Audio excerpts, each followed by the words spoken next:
Olá, boa noite, eu sou Fernanda Lima, estamos em mais um Evangelho Online. E nesse mês de novembro, especial do Dia de Finados. Nós sabemos que no Dia de Finados, muitos espíritos ficam revoltados, pois são atraídos pelos pensamentos dos familiares de volta para o cemitério onde seus corpos foram enterrados. E acabam revivendo emoções e lembranças que lhes são desagradáveis. Há outros espíritos que se revoltam porque só são lembrados no dia de finados. E isso os deixa muito tristes. Em compensação, há espíritos que encaram tudo com naturalidade, pois são espíritos mais compreensivos. Essas são as reações que acontecem no dia de finados e as tradições religiosas no Brasil e no mundo. Então, nesse mês de novembro, nós vamos discutir vários temas dentro desse enfoque do dia de finados e vamos começar com Ressurreição e Reencarnação, capítulo 4 de O Evangelho segundo o Espiritismo. Nós estamos aqui com a presença do Ismael Maia e do João Alves, que são do NEP, Núcleo de Estudo e Pesquisa do Evangelho, e também são evangelizadores espíritas. Graças a Deus, estamos aqui juntos com muita alegria e vamos trazer para todos nós debates, informações e até questionamentos para que nós possamos refletir e buscar as nossas verdadeiras crenças e valores e conhecer mais a nossa opinião e a opinião da doutrina espírita sobre esse tema. Para dar início ao nosso evangelho, vamos pedir nosso irmão João Alves faça a nossa prece de abertura. Nos sintonizemos com os planos espirituais mais altos, busquemos nesse instante a abertura dos nossos canais mentais e também dos nossos corações, para que recebamos as influências salutares dos amigos espirituais, que nos acompanham todos os dias, que tanto bem nos devotam, nos protegendo, nos encaminhando, nos fazendo evoluir pelo trabalho, pelas provas e também pelos sofrimentos. Que mais uma vez sejamos assistidos e possamos contribuir com os nossos conhecimentos com um tema tão importante que é um dos pilares do Espiritismo, a reencarnação, a fim de que despertemos consciências e toquemos também os corações daqueles que nos veem e nos escutam. Que Jesus, o Mestre amado, nosso querido Rabi, nos abençoe hoje e sempre, que assim seja. Graças a Deus. Então, nós vamos trabalhar Ressurreição e Reencarnação, capítulo 4, se você quiser acompanhar, fique à vontade para abrir aí o seu PDF ou o livro com o Evangelho. Nós vamos agora para o nosso primeiro slide.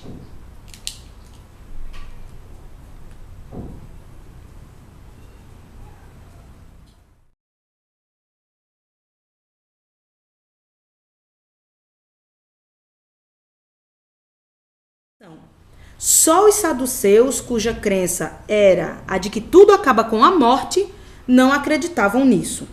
As ideias dos judeus sobre esse ponto, como sobre muitos outros, não eram claramente definidas, tinham vaga e incompletas noções acerca da alma e da sua ligação com o corpo. Criam eles que um homem que vivera podia reviver sem saberem precisamente de que maneira o fato poderia dar-se. Designavam pelo termo ressurreição o que o Espiritismo mais judiciosamente chama reencarnação. Com efeito, a ressurreição dá a ideia de volta à vida o corpo que já está morto, o que a ciência demonstra ser materialmente impossível, sobretudo quando os elementos desse corpo já se acham desde muito tempo dispersos e absorvidos. Então, queridos amigos, primeiramente, boa noite. E a gente percebe que hoje em dia as pessoas fazem muito essa confusão, não conseguem distinguir a diferença entre ressurreição e reencarnação, e ainda tem aquela questão do uso da partícula di ou na, enfim, na ou da carne. E aí isso deixa assim muito abertura para muitas dúvidas, É um assunto delicado. E a gente vê aí todo o cuidado de Kardec também. É preciso que se diga, faça algumas ponderações antes da gente discutir sobre o assunto, que o livro Evangelho segundo o Espiritismo é um livro que desde o início Kardec ressalta o valor moral que ele quer trazer das lições do mestre. Então ele não entra em discussões que não teriam sentido dentro das discussões de termos, de concepções, de teorias, de tal seita judaica. Esse assunto sobre ressurreição e a comparação com reencarnação, ele é muito delicado e por isso que Kardec traz com tanto cuidado. Então é preciso que se diga a princípio que essas palavras, ressurreição e reencarnação, elas não existiam à época do Novo Testamento e do Velho Testamento. São palavras que surgiram já na nossa época moderna, né? E então o sentido utilizado naquele momento para essas expressões não era o mesmo que a gente utiliza hoje. Então é preciso partir para um estudo aí do grego e principalmente do hebraico, né? Que não tinha, principalmente o hebraico, não tinha essas abstrações, né? Era tudo mais concreto. Então ressurreição, quem vai me ajudar mais aí é João, que conhece um pouco da língua. Ressurreição, no texto grego, não sei exatamente qual é a palavra, João, mas que significa levantar-se, né? A palavra é anástasis, né? A palavra que está lá, que aparece no Novo Testamento. Há uma outra palavra que é um verbo que eu não recordo agora, mas o substantivo é anástasis, e significa justamente isso: você se levantar, alguém que estava dormindo deitado, né? Se coloca de pé. Isso é a ressurreição, é simplesmente se levantar. A ideia que eles tinham era essa. Legal. Tem até uma nota que o Haroldo traz na tradução dele sobre ressurreição, que é muito elucidativa, acho que vale a pena trazer, né? Então, ressurreição seria o quê? Elevação, no sentido grego da palavra, né? Elevação, levantamento, reerguimento, ascensão, estado de quem foi colocado de pé. Aí ele explica que é uma expressão idiomática, semítica, né, do povo judeu, hebraico, que faz referência à ressurreição dos mortos. Para expressar a morte e a ressurreição, eles utilizavam verbos. Deitar-se significava morrer. Sim. Ele não falava assim, era até eufêmico, né? Ele se deitou, não ele morreu, desencarnou. Não existiam essas expressões. E a ressurreição seria levantar-se. Nesse caso, o substantivo descreve o estado de quem foi reerguido, foi colocado de pé após ter sido deitado, morrido. Nossa, legal. O sentido de ressurreição nas passagens do Evangelho é justamente alguém que foi reerguido após ter sido deitado. E aí a gente vai trabalhar, vai ver que só daí a gente já percebe a sutileza, né? Que existe todo um sentido que foi construído historicamente com a palavra ressurreição, virou um dogma, que é muito diferente daquele sentido lá entre os judeus mesmo, né? No começo. Legal. Bom, então fala mais pra gente, mostra pro pessoal o livro, né? Pronto, eu pessoal, quem quiser adquirir o livro do Haroldo. Eu tô com um Novo Testamento, mas até o João tava brincando, parece mais o Velho Testamento. Nossa. Então já. Mas tem outra edição desse, né? Tem, a edição nova, inclusive nós já temos. Eu tenho uma ali. Mas no próximo Evangelho eu trago. Né? É o Novo Testamento do Haroldo Dutra. Pronto. Eu tô até com vergonha de mostrar. Não, gente, mas livro é história, não fique envergonhado. Ele está sendo usado, né? Isso é prova que ele está sendo usado. Graças a Deus, olha, nós devemos estudar. Então, querido amigo, você que está aí nos acompanhando, você pode fazer o seu comentário, sugestão, pergunta, através da nossa página da Federação Espírita Paraibana no Facebook. Deixe seu comentário que a nossa querida Giane vai acompanhar a sua opinião, sua pergunta, sua sugestão no chat da Rede Amigo Espírita. Nós estamos no canal 5 e também hoje inaugurando a transmissão pela TV SEI, canal 9. Você pode no chat da TV SEI falar que a nossa querida Giane já está acompanhando a sua opinião, pergunta e sugestão. Então nós agradecemos e ficamos felizes quando vocês falam com a gente para dar o feedback, deixar sua pergunta, seu comentário, seu testemunho, é muito importante. Então vamos continuar o nosso estudo com o próximo slide. Nanda, pode falar. Já que a gente falou sobre ressurreição, a gente passar, porque aí já vai começar a comparar com a reencarnação. Certo. E os próximos slides vão trazer assim de uma maneira genial o conceito da reencarnação. Mas para que a gente feche e não fique muito vidrado nessa questão de ressurreição, o que significa, o próprio Kardec, no Livro dos Espíritos, lá na parte final, nas últimas perguntas, a partir da pergunta 1010, para quem quiser pesquisar. 1010, pessoal. Ele é o item ressurreição da carne. E aí vai explicar, né, quem quiser se aprofundar na opinião espírita sobre ressurreição. E a gente não vai tratar disso a fundo aqui, né?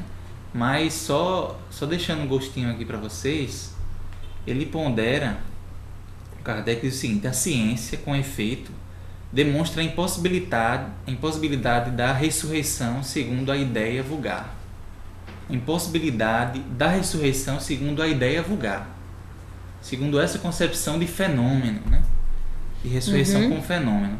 Agora, na acepção alegórica, é uma outra história.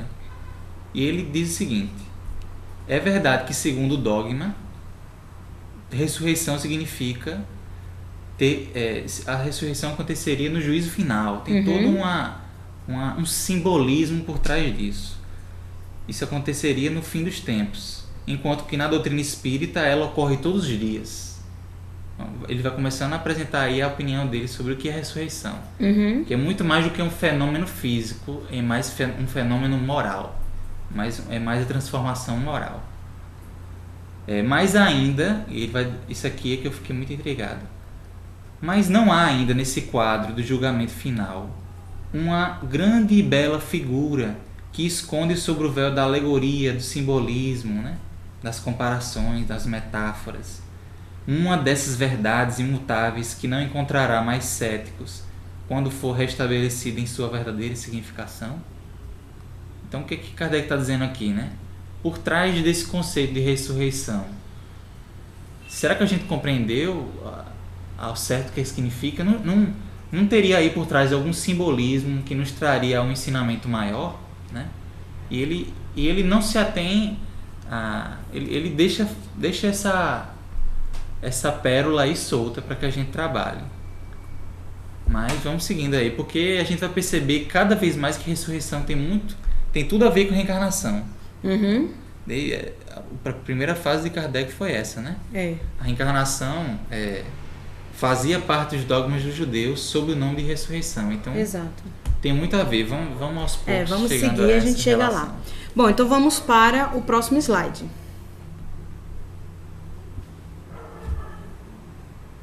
A reencarnação é a volta da alma ou espírito à vida corpórea, mas em outro corpo especialmente formado para ele e que nada tem de comum com o antigo.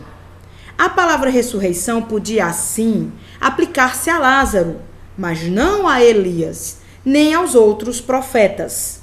Se, portanto, segundo a crença deles, João Batista era Elias, o corpo de João não podia ser o de Elias, pois que João fora visto criança e seus pais eram conhecidos. João, pois, podia ser Elias reencarnado, porém não ressuscitado.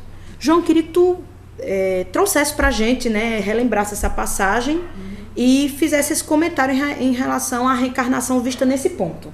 Essa passagem que Kardec se refere é quando os discípulos vão até Jesus e perguntam por que era uma ideia comum de que antes do Messias era preciso que Elias, o profeta Elias, né, do Velho Testamento, que viveu séculos antes de Jesus, aparecesse para anunciar a chegada do Messias. E Jesus confirma que essa ideia de fato é correta e diz que Elias já tinha vindo e que as pessoas não reconheceram a vinda de Elias, né? Então os discípulos confabulam entre si depois a resposta de Jesus e acabam constatando que se tratara de João Batista. E segundo o conceito de Kardec, que de fato é o conceito que a gente tem de ressurreição, no caso de Lázaro, né? Lázaro já há alguns dias estava no túmulo e Jesus consegue fazer com que ele volte à vida. A gente entende que ele não havia desencarnado por completo, estava em catalepsia, né? Ou de letargia. Isso. Que a gente sabe que a medicina hoje mostra que é possível você ficar horas e até alguns dias nesse estado sem desencarnar. E ali poderia se aplicar a ressurreição naquele caso porque era o mesmo corpo. Mas no caso de João e de Elias, não. Elias viveu séculos antes de Jesus. Como é que ele poderia ter se levantado do túmulo? Se nem existia mais sombra do túmulo dele, né? De séculos passados. Então, ora, se Elias teria que vir e Jesus falou que Elias, né, voltou como João, então Jesus ensina a reencarnação.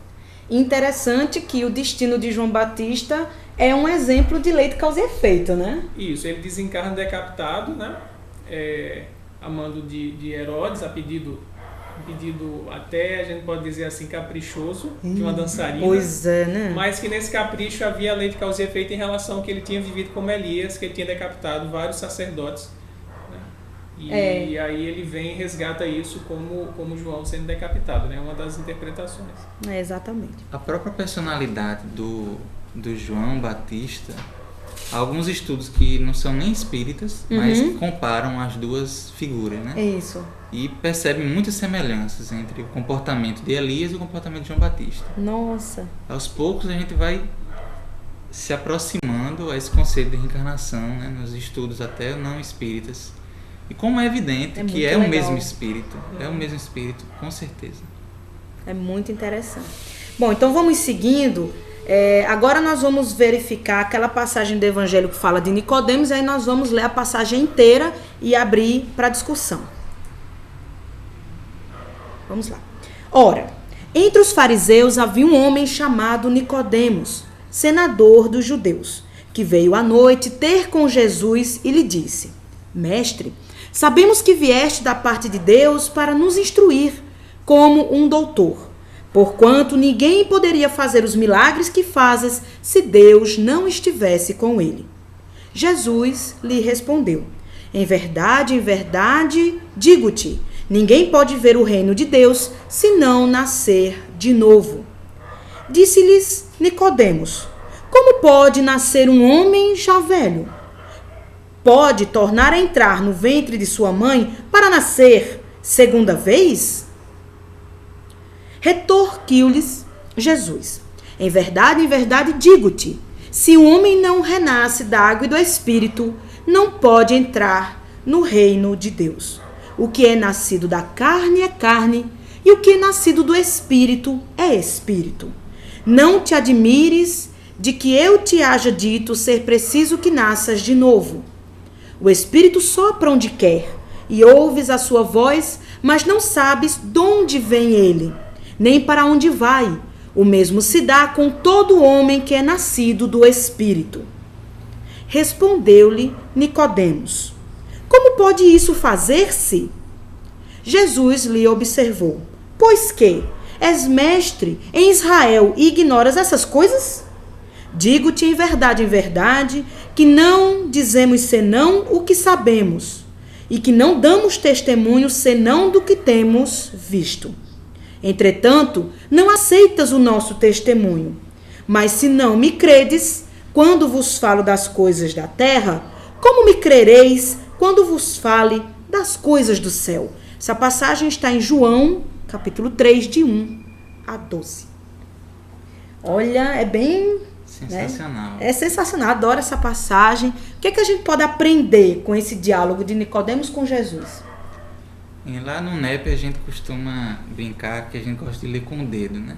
Uhum. Vendo alguns detalhes que a passagem tem, que às vezes uma leitura breve a gente não vê. Então né? vamos lá. Por exemplo, Nicodemos chega a Jesus à noite. Procura Jesus à noite. Por que ele veio à noite? Hoje em dia aqui a gente se encontra eventualmente, usualmente de noite, isso é normal, né? Mas a época, como não tinha energia elétrica também, e as coisas ficavam difíceis de funcionar à noite. Então, exato, as pessoas se recolhiam logo, né? E cada um ia para o seu lugar, ficava quietinho, né? Uhum. E aí Nicodemos percebeu um momento ali que ele iria ser mais discreto. Então, a gente já percebe que Nicodemos, como era senador dos judeus, uhum. né, estava procurando alguém que estava causando aí um frisson, né, que era Jesus, entre a comunidade judaica. Ele sentiu medo, ficou receoso de encontrar Jesus, e por isso que ele foi à noite. Uhum. Isso é um detalhe que a gente percebe com uma leitura mais detalhada. E aí a gente continua.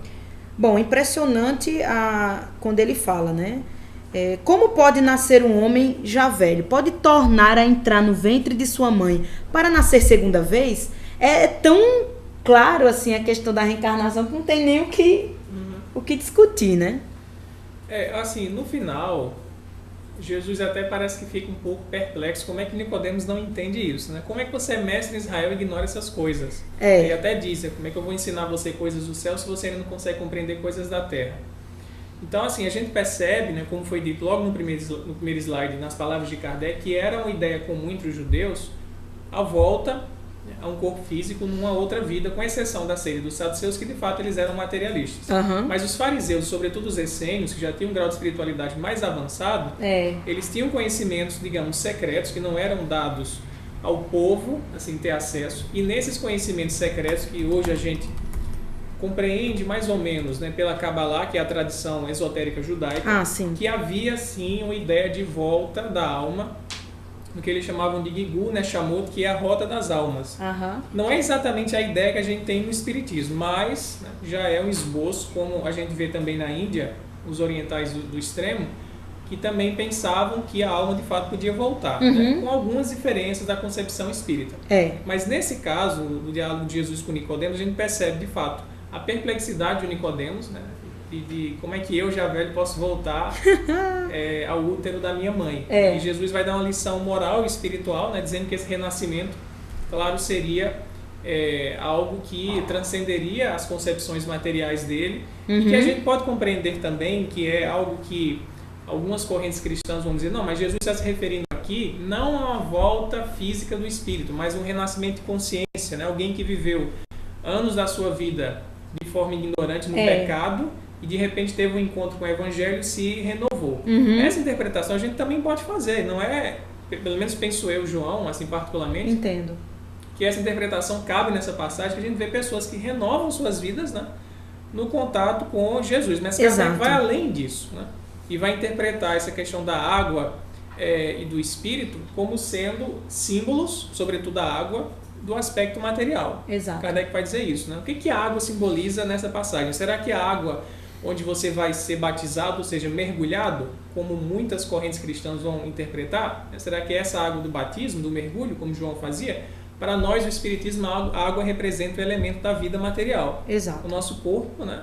Mais de 70% de água, e as ideias de que o mundo veio de um elemento fluídico, de uma água. Então, para Kardec, Jesus aí falava assim da lei de reencarnação, né, mostrando que era preciso para a gente poder ingressar no reino dos céus, que é um estado de consciência, um estado de realização espiritual, era preciso reencarnar para que a gente pudesse resgatar e aprender as leis divinas, né, no contato material com as provas. E demonstra que Nicodemos tinha uma noção, porque ele pergunta como pode nascer um homem já velho, pode tornar a entrar no ventre de sua mãe, quer dizer, ele sabia que tinha que, quer dizer, entrar de alguma forma, mas como é que o homem velho ia entrar? Mas não é um homem velho, é quando a gente reencarna, vira criancinha de novo, então a gente tá lá.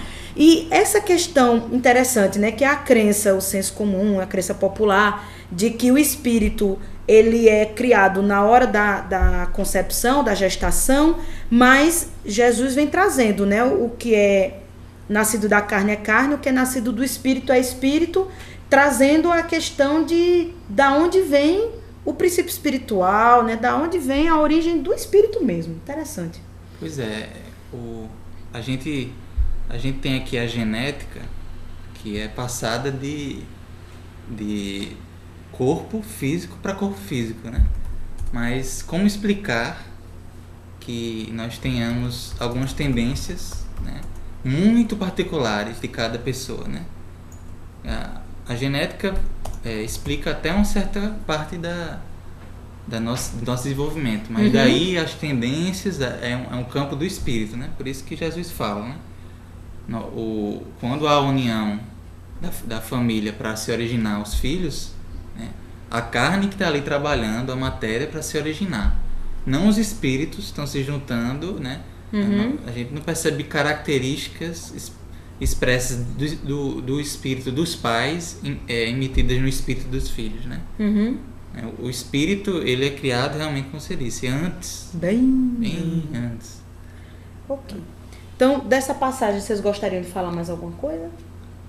Sempre tem, né? Mas veja só para complementar o que João falou, porque o ponto principal dessa passagem é a fala do Cristo, né? Quando ele diz que se um homem não renasce da água e do Espírito, não pode entrar no reino de Deus. Que é a Certo. pergunta, é a segunda pergunta mais enfática do Nicodemos, né? Que ele já pergunta, mas como é que pode isso, né? E aí ele faz essa separação entre espírito e corpo físico. Exato. Que Paulo vai reafirmar lá, quem quiser pesquisar, capítulo 15 da Carta aos Coríntios. É incrível, eu estava relendo hoje. Isso. Como parece até às vezes Kardec falando, né? A linguagem, ele fala de corpo físico, corpo espiritual, corpo celeste, como existe essa divisão. Então é muito claro dentro do Evangelho essa noção que se existe essa separação de corpo físico e corpo espiritual. E há essa perpetuação do ser, da essência do ser. Ela não desaparece com o desencarne, com a morte. Ok. Então vamos dar continuidade.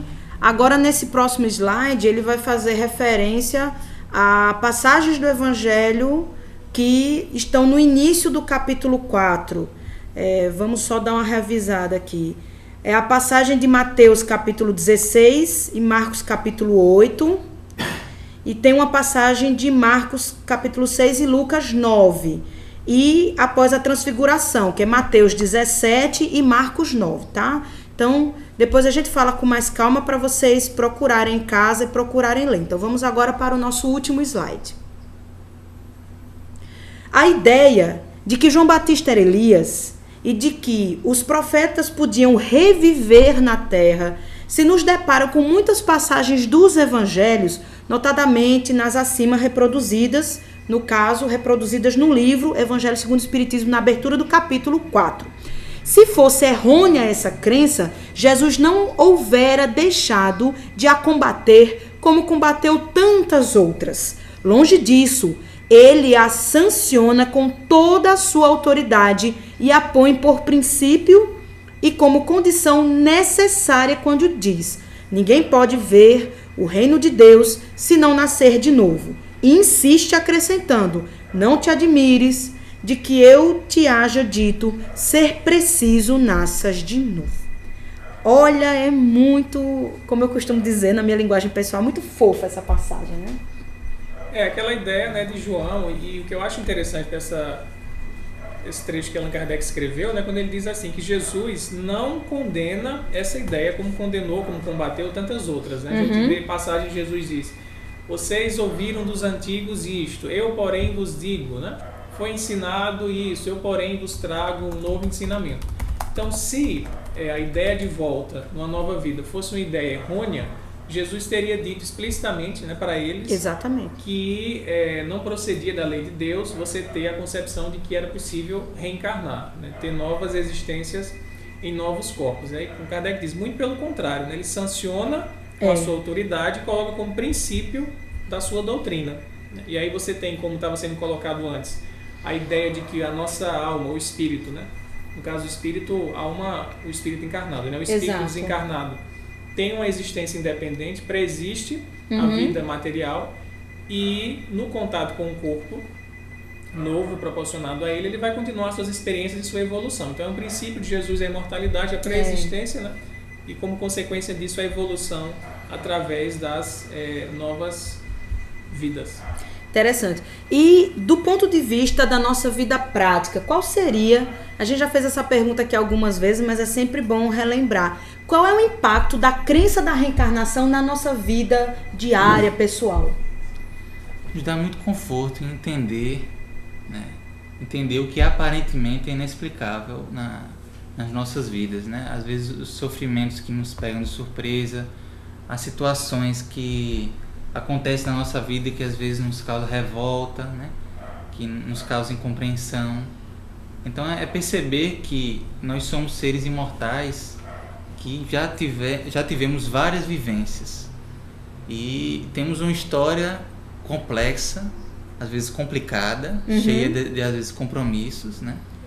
E entender essa realidade e se compreender nesse contexto da reencarnação, né, nos dá um conhecimento maior, de procurar entender também que a nossa personalidade a gente vai redescobrindo, né? Com a lei da reencarnação vem também a questão do esquecimento do passado, né? Exatamente. Então é preciso que a gente mergulhe mesmo no íntimo, dentro da proposta da reforma íntima, de compreender e se conhecer, né? Aquele velho conhece a ti mesmo.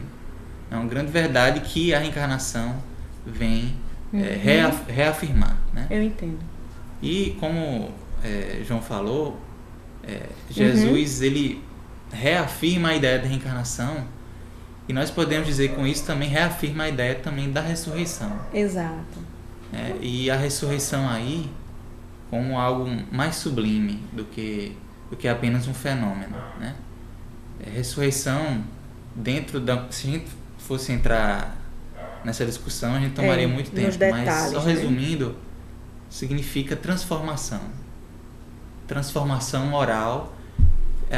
Jesus vai falar dentro do Evangelho, em outras passagens, e aí a gente pode citar, por exemplo, o capítulo 20 do Evangelho de Lucas, quem quiser dar uma pesquisada, do versículo 27 ao versículo 40, né, ele traz a ressurreição dos mortos, e Kardec vai comentar na Revista Espírita sobre essa passagem, né, que traz Jesus aí nos explicando o que é verdadeiramente a ressurreição. É aquele estado de transformação moral após várias reencarnações, né? É aquele estado que é mais típico dos anjos. Dos anjos, anjo significa mensageiro, né? Na sua raiz, né? Linguística. E Kardec vai dizer que os espíritos puros, que são dentro da escala espírita, são os mais evoluídos, ele vai também chamar de mensageiros. É engraçado isso. Muito fofo. Mensageiros ou anjos, serafins, ele vai dizer. Então, aquele que atingiu a ressurreição é aquele que chega nesse estado, né? Após que não precisa mais nem reencarnar. Então, essa é a ideia da ressurreição, né? Aquele que se levantou, né, após várias encarnações, nascer de novo várias vezes, morrer, renascer, ele atingiu esse estado de não precisar mais reencarnar. Então essa é a ideia, né? Já resumindo, muito resumido mesmo, mas quem quiser dar uma olhada na Revista Espírita e no capítulo 20, versículo 27 de Lucas, tá lá Jesus explicando o que é ressurreição. E nós aqui, já no finalzinho, chegaram 2 perguntas. Da Cristina Oliveira a ressurreição para o Espiritismo, então, é a vida após a morte? Ismael acabou de explicar, né? A ideia de você ter não só a imortalidade, você se levantar no novo plano, né? O corpo deitou, foi enterrado, foi pro túmulo, mas o espírito se levanta para uma nova dimensão de vida que a gente chama de plano espiritual. Isso. Mas não é simplesmente a passagem para outra dimensão, né? Essa passagem, após você ter conseguido se purificar e atingido o estado de iluminação ou de perfeição espiritual, de pureza, né? Como Allan Kardec coloca na escala espírita, o espírito puro. Então seria esse último grau que nós temos de alcançar. Legal.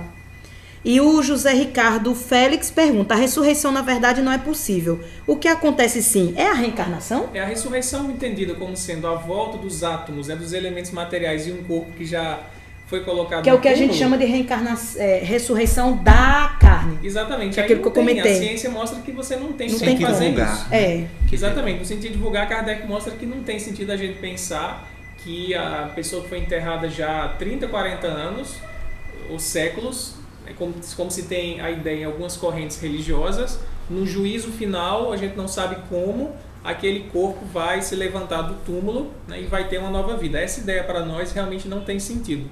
O que faz sentido é só a volta em corpos novos, né? Exatamente. Então, o tema tá muito bom, a conversa tá muito boa, mas nós temos um horário, né?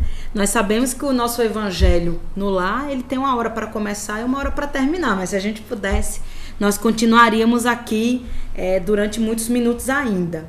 Então, nós agradecemos a todos vocês da Rede Amigo Espírita, da TVC e aqueles que não estão logados nos chats da TVC e da Rede Amigo Espírita, mas estão conosco. Então, nós vamos pedir para que os nossos rapazes façam as considerações finais dentro do tema, para a gente partir para a parte final do nosso evangelho. Já com saudade Mas é isso aí.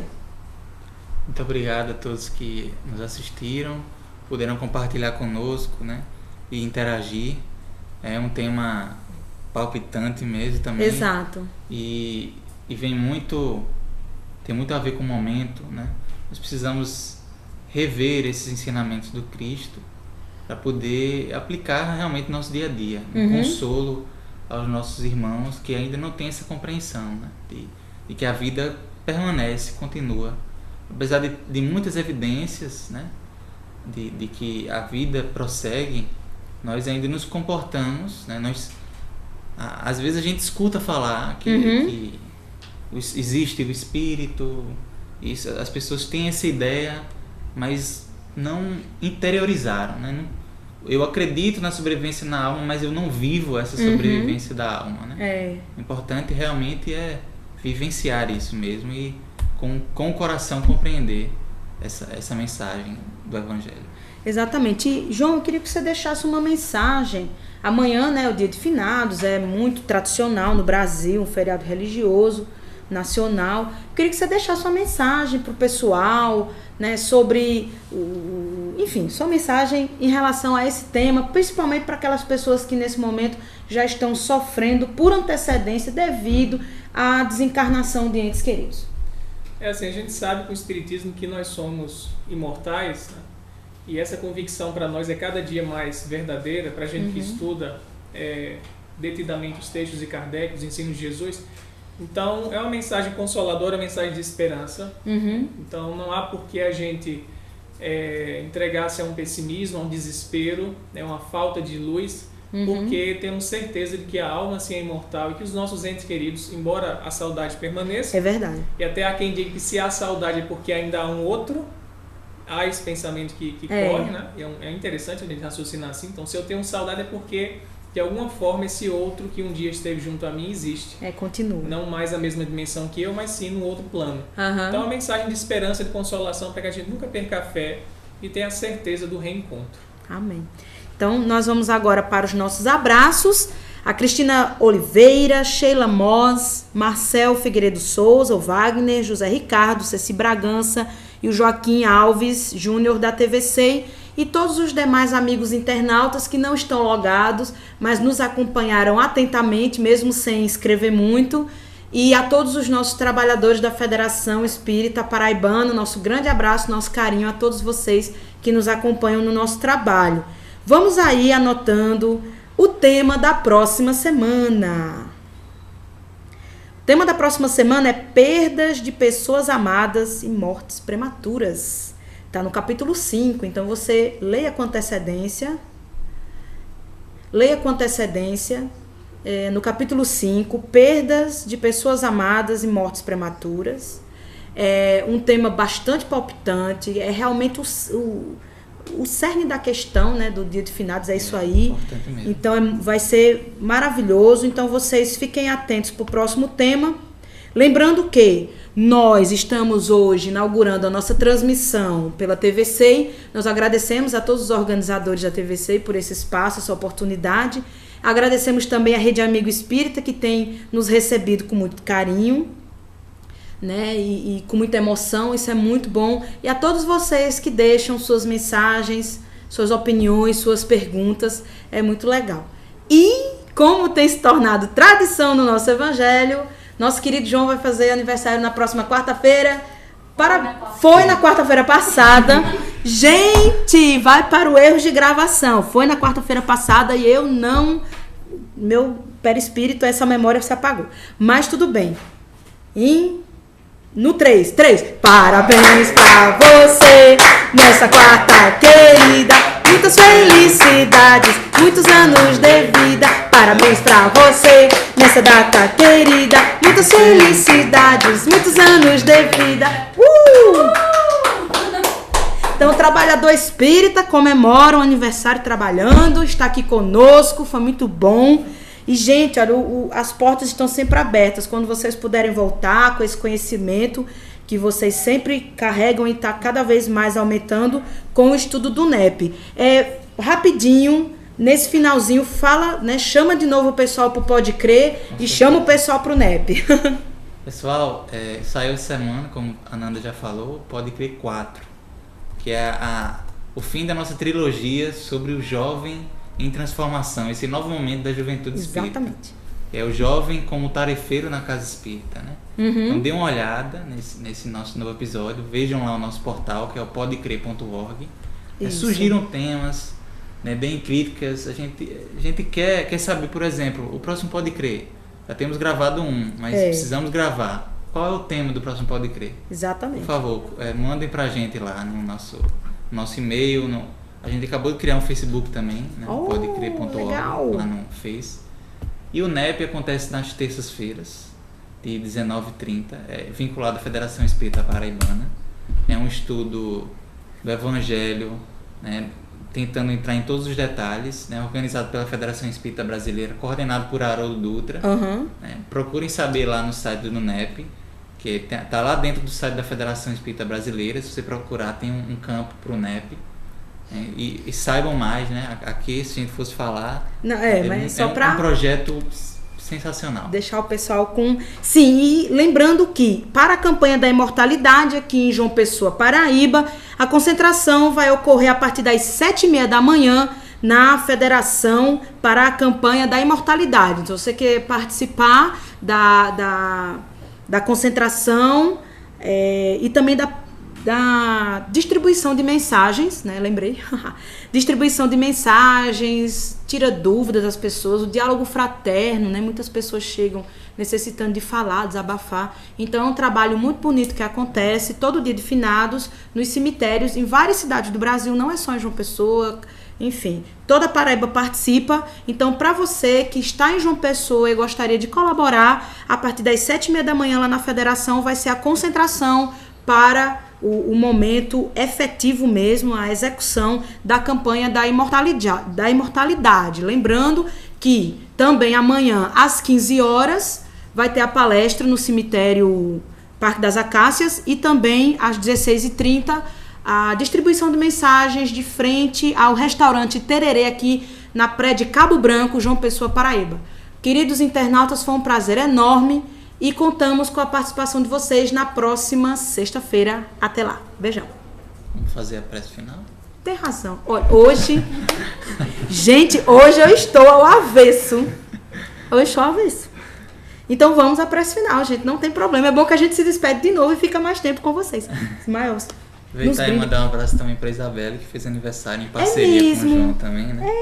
Do nosso departamento de comunicação. Então tá certo. Isabela, um abraço. Beleza. Vamos todos então agora nos concentrar para encerrar esse momento maravilhoso de discussão, de evangelho.